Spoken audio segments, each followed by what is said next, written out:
So I just interviewed one of our students, Atlanta, who joined us quite some time ago, and she started a social media marketing agency with our help, and last month she made £30,000. So Atlanta used social media marketing to quit her job, start traveling, and then she actually started a personal brand off of basically the success she had with the social media marketing agency and from her knowledge of the music industry, and that is where most of her revenue now comes from. So I think you're going to enjoy this conversation. We're going to roll it right now. So where I'm currently at is, so I've literally just moved into a new place in London.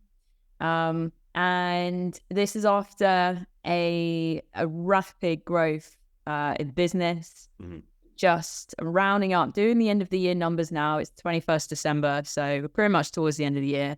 And so the end of the year numbers, we're looking about £125,000 we made since April. So not even in 12 months. So that is, trying to do the maths. When I met you, Adam, I was on a salary of about 32,000 in London, and that was a full job in the music industry. So I can't do the maths that fast, but 3, 6, 9. I was about quadrupled my salary. At least. Which it's just mind blowing. So definitely wouldn't be sitting in my own apartment in London, being able to afford it in a lovely area and having fun again, all on my own terms, if I hadn't have taken that initial step forward to start my own business and leave the comfortability of full-time salary work. Yeah, and I think for you, Atlanta, like this was one thing that really stuck out to me when you joined us, was that like you hadn't just started that job, right? As in you had been in the industry for, I think it was like 7 or 8 years or something, right? Around that, yeah, just under a decade at that point. Yeah, it's that was all like no. And it drives home the point of if like you were in it for 7 or 8 years and building up your career, like climbing the ladder, as they say, and you were then left with 32K a year, which in London, I'm sure wouldn't give you much left over at the end of the month, right? Oh, it's so weird to think about it now, because I talk about this with a lot of friends. And that truly, I was living this lifestyle where, you know, like you're getting all these awards, you have this glamorous life, you're flying around the world with pop stars. But like the numbers weren't making sense in accordance with my life.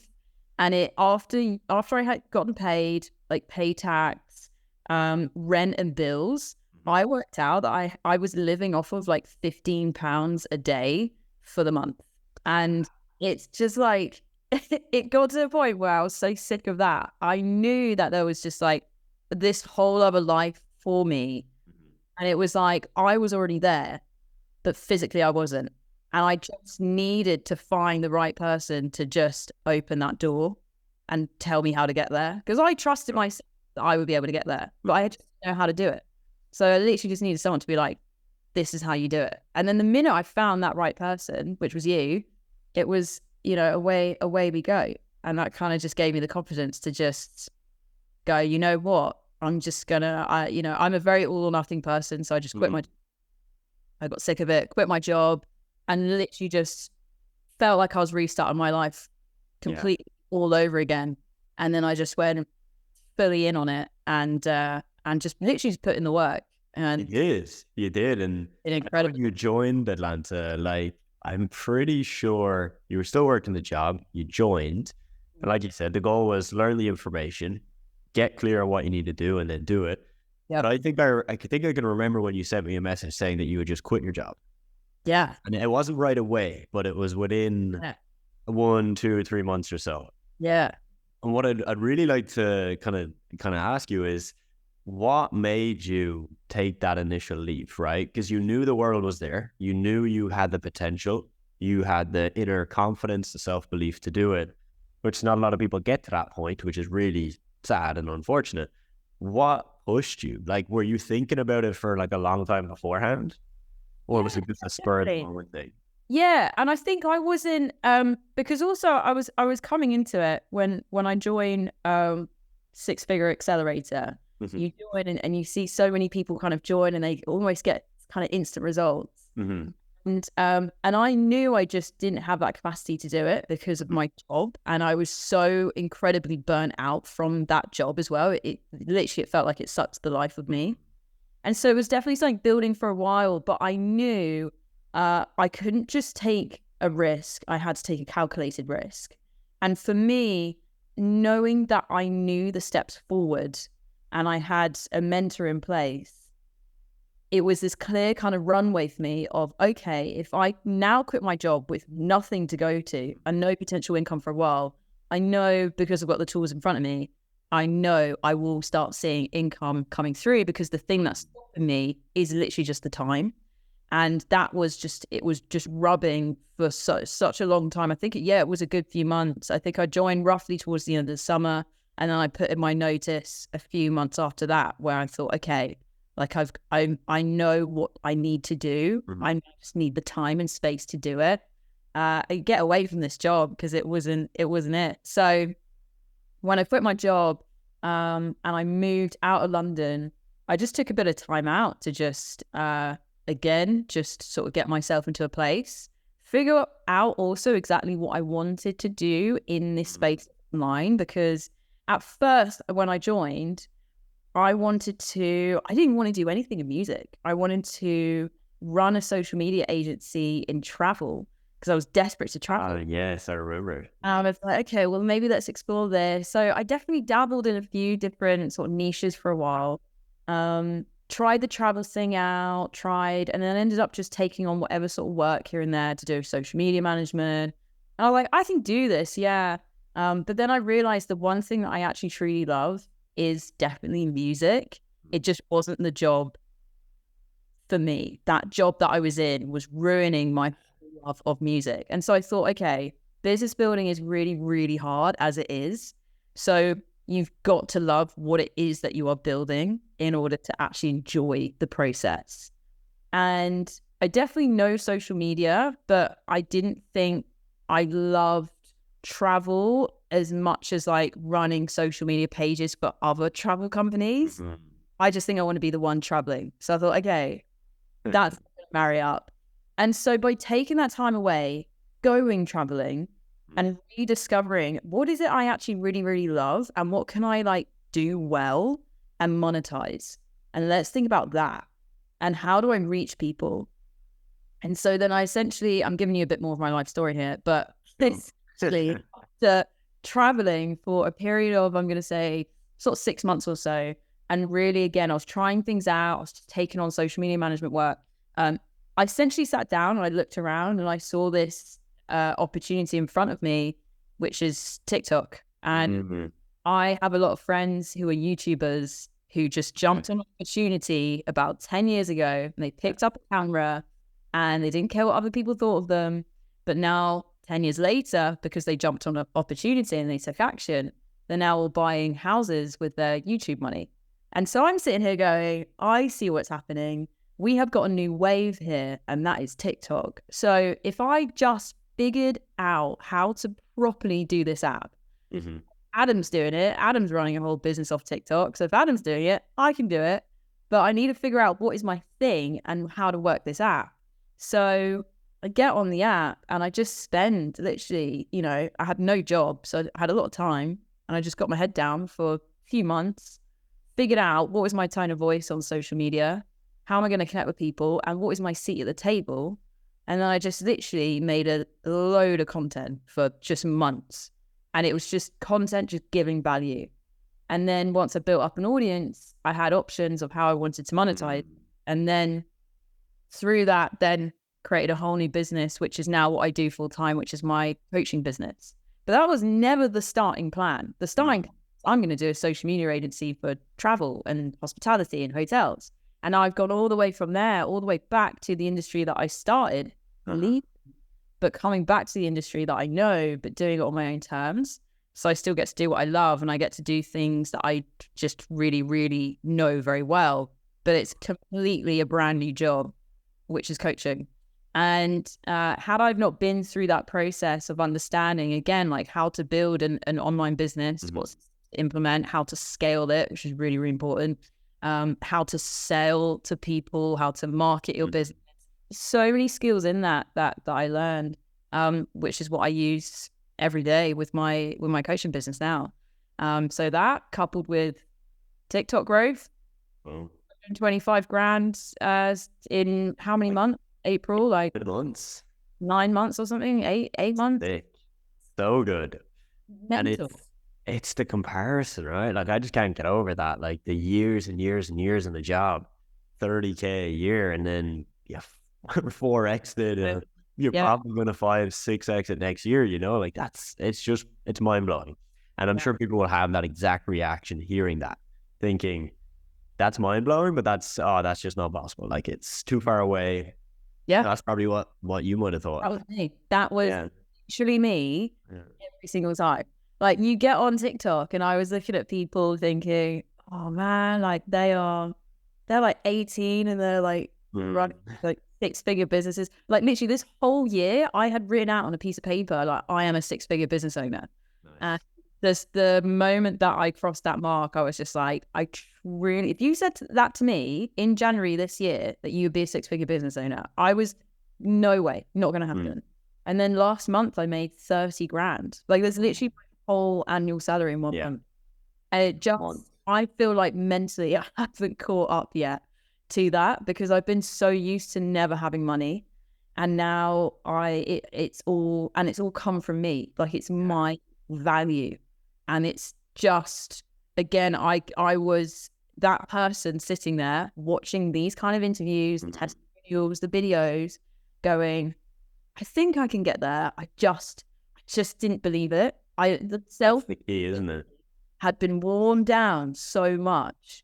And that is why I needed mentors around me to not only teach me what to do, but so much of it was the self-belief. And I didn't realize how much like mental self-belief work I needed.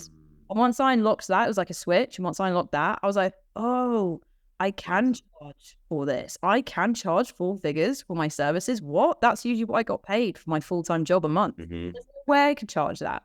And then having someone sit there go, yes, you can. That in itself is life-changing. So it is. There's so much to it. And that's why I love being a coach, because I get it now. Yeah. And I realize like that whole coaching, mentoring, it literally can change people's lives. 100%. I think the transferability, right, of the skills you would have learned when you first started on this, that's a key point we always try and make to people, but I don't think people really fully get it until they've done what you've done, where you've taken the skills, use them to get a few social media management clients, make a couple thousand, give you the freedom to travel. And then you've taken that and you've gone a slightly different route, but you're still using the same skills. Like you're still selling, you're still marketing, you're still going to potentially be hiring team members, using systems, automations, all these things. It all strips back to what you would have learned with the agency style of business, which is the reason I think I got results with it as well, was because of that. I knew when I started it, this is not only going to work if I work hard at it, but even if I do it for 3 years and then go in a different direction, it will be all from that. Whereas anything I ever did in the past, drop shipping, influencer marketing, theme pages, it was all, you hop on it, see an opportunity, and then it crashes and burns. And then you're left holding nothing but a bunch of skills that you can't really reuse because they're just not transferable. I think that's the beauty of this. And that's why like so many people use the social media marketing as a stepping stone. Like that's what I did. It's what you've done. It's what many others will do. And some people, of course, want to just skip that, right? And just go straight to, let me just coach. And if I could just go straight to that and skip the other part, maybe that would be more profitable. Maybe it would be easier to do. What are your thoughts on that, Atlanta? Do you feel like it was necessary to have done the kind of, I guess, done for you, pay me, I'll do a service and I'll manually do it, and then to transition into, hold on, pay me and I'll teach you? Mm-hmm. Yeah, I'm really, really big on the done with you model. Mm-hmm. Personally, for me, I find that much more enjoyable because you can help more people, and there are so many people that need the help. I think it's also really, really important to go through something that's also, you are on the other end and you are also going through something that's also done with you. Like you are being the person being coached. So you can learn those skills. I think for people who just want to jump to being the coach, well, I just think first of all, you need to really, really know what it is that you are coaching. I think that's where then there becomes a gray. You can't just be a coach. You really, really need to know your stuff. Oh yeah. So again, I'm really, really big on that. And again, I'm looking at obviously right now, the present, getting things good, making the sales, but I'm also looking like, where do I want to be in 5-10 years? Do I want to stay as a music industry coach, or am I gonna want to move to coaching coaches and helping other people build their businesses? But I know I can't do that probably right now because I'm in year 1 of being a coach. If that's what I want to do, I want to get a good few years under my belt to really, really know my stuff on how to be the best coach that you could be. So again, I'm always looking at this is what I want to do right now. But the best part of it is that you can take this and mold it however you want.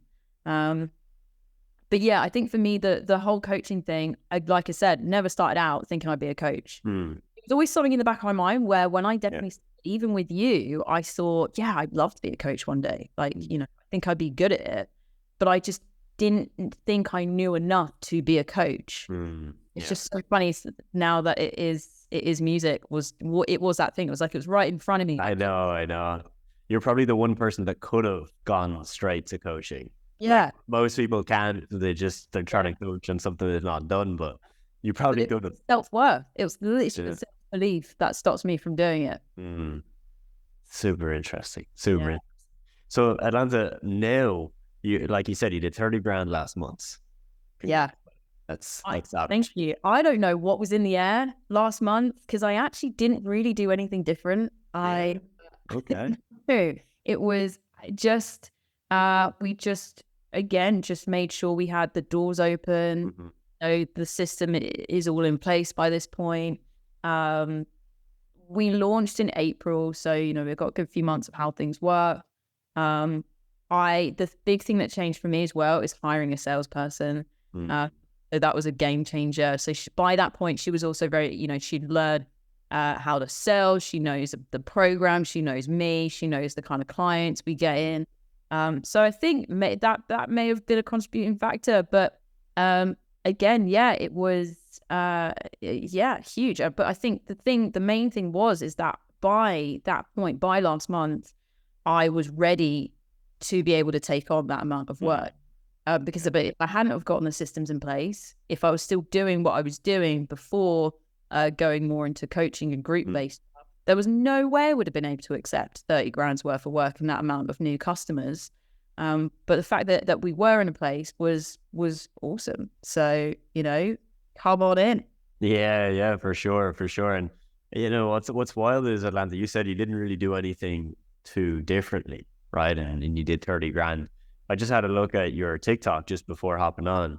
And as you said, like that is the basis of your coaching as well, right? You've 70,000 followers on there.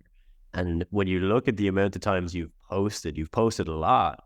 But I know so many people that have posted the same number you've posted and they're at 2,000, 3,000 followers. So you've done obviously, and I don't need to tell you that for you to know it, because 30 grand in the bank in a month tells you that you've done an incredible job at just being able to market yourself. But the second thing I noticed was that in that month of November, it's not like you did 20 times more content or increased the flow. And in fact, it might have been lower than normal. Yeah. Where were the sales coming from? Is it people you have on an email list, Instagram, or? Entirely organic, my friend. That's the beauty of it. And I think that's kind of where you cross over into kind of more personal branding territory. When I say that, in November, no, I definitely didn't. I didn't ramp up the amount of content putting out. I was literally in the middle of a house move as well. Yeah. So I was busy with that. I didn't have time to post content. So I got a few posts out. I think it's probably to do with kind of general consumer buy behavior anyway. For sure. I think that definitely helps. But really it was, I think what is good about where I've managed to get myself into a place on socials is the content I do put out. I don't bombard. I don't put a lot of stuff out. The content I do put out is really, really purposeful. And I've always tried to lead with giving people something tangible, something just valuable. And the place I always started out with on TikTok was I lead with value. So you just give a boatload of value first.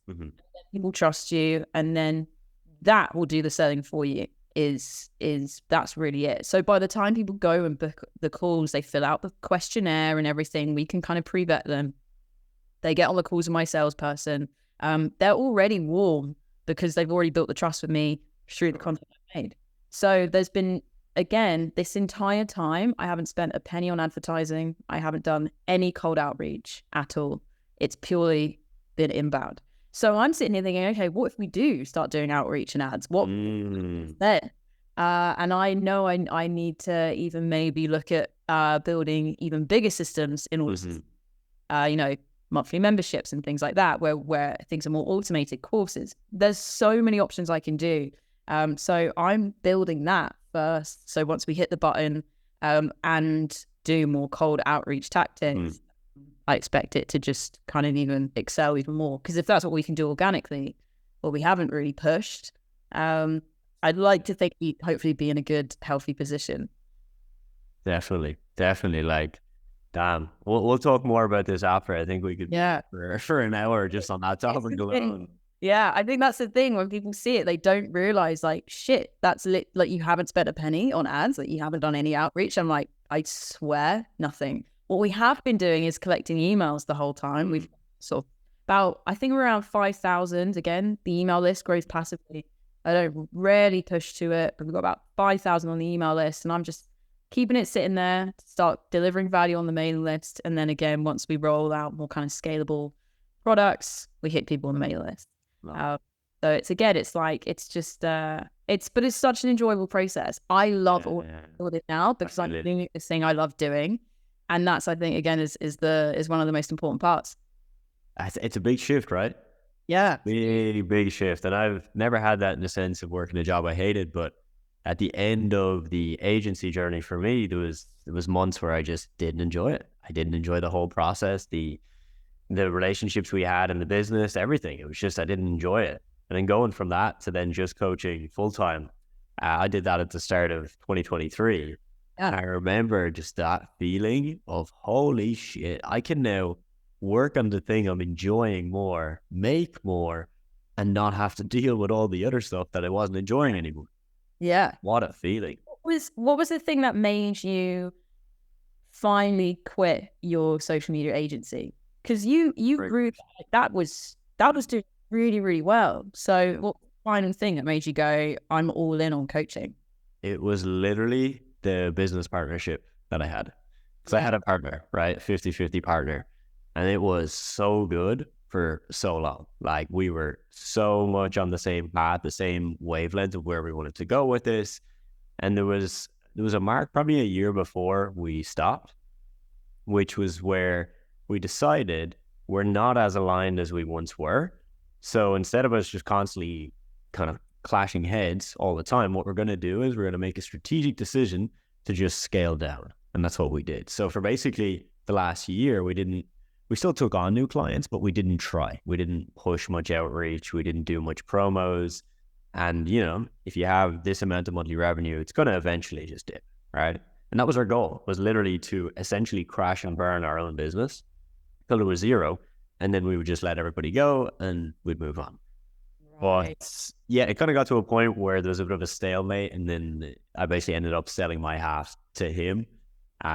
So to be honest, it's not so much the business model. And that's why, like, in the last year, I can't even say how many times I've wanted to start an agency. I've had so many ideas, so many opportunities. The reason I didn't was because at the start of this year, I promised myself I wouldn't. I would just do coaching for the full year and then obviously make a decision after that point. And it's why I'm still so passionate about the agency stuff. I think if I wasn't, I would have moved on and started coaching coaches or coaching just people on how to do a personal brand. But I think for me, I still love the model so much that I'm still here. I'm still rocking it, Yeah. And also, loads about it. And True. and because you know loads about it, that's how you get results. Yeah, Not like people are signing up and then you're just saying all sorts of random crap. It's like you actually know your stuff. for And sure. For sure. And people, and it's easily digestible. I remember when I was going through it, I was like, oh, this all makes sense and I can do this. And I think that in itself is so, so important and rare as well. Because before you, and I think most people as well, they will sign up to so many and try so many. And a lot of them they are just selling rubbish. And, I'm sure you get a lot of skeptical people sign up. I do sure. loads of music. And it's kind of once they start working with you, they go, oh, this is actually helpful. And they feel heard and they actually get results.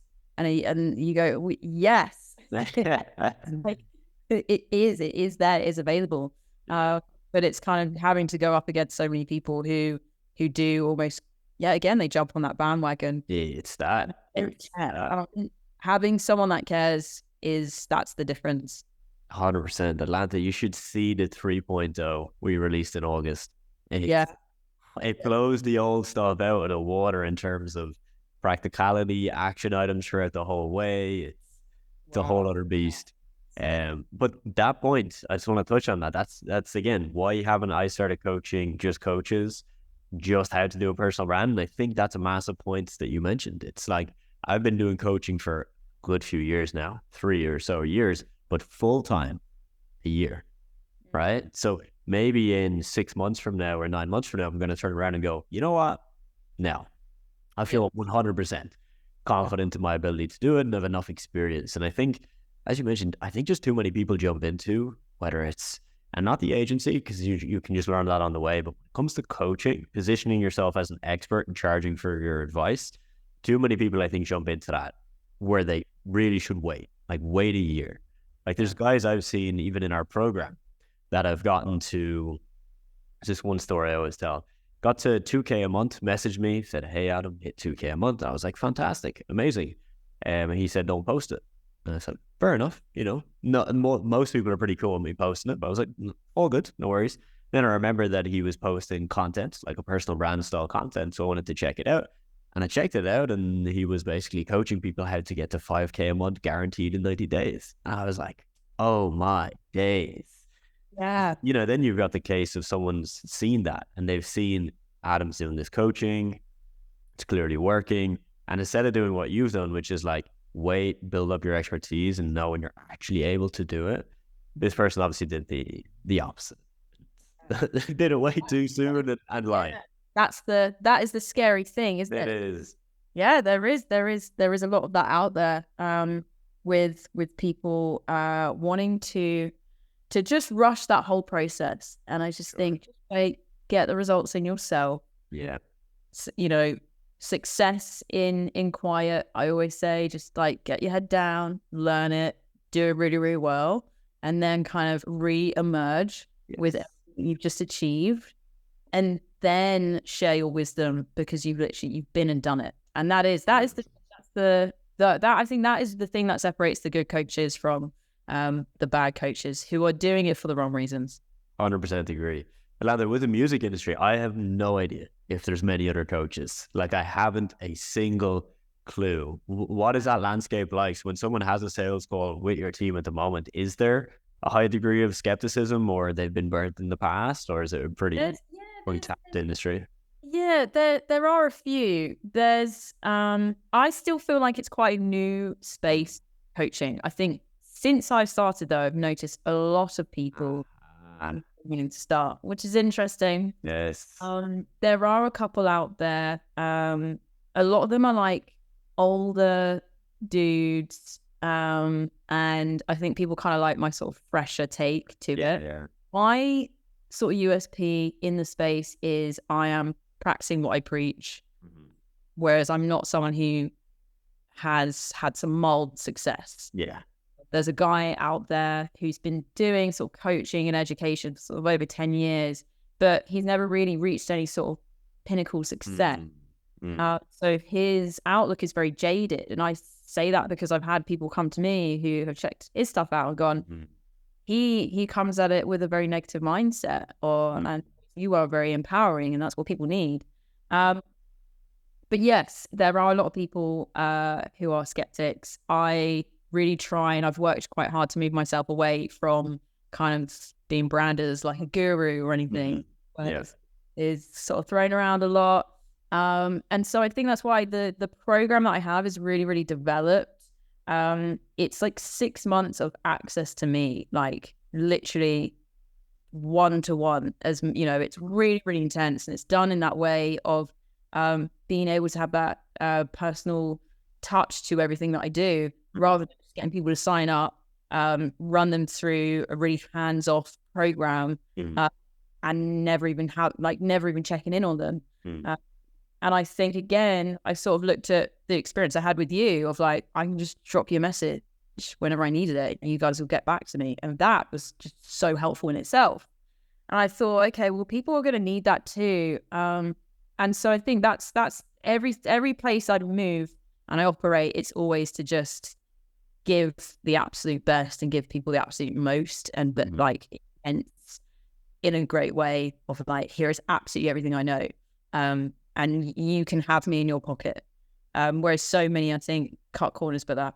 But in terms of the competition, there aren't so many yet. I do expect more people will be for sure. What I'm doing and going, that's working very well. I want a bit of that. But also the reason I even started is literally because I left the music industry and I looked around and I was like, oh, there's all these like artists out there who need help, but don't know where to go, and don't know where to go who is like a trusted person in the industry. And there's just not many people in the music industry who want to share their secrets anyway.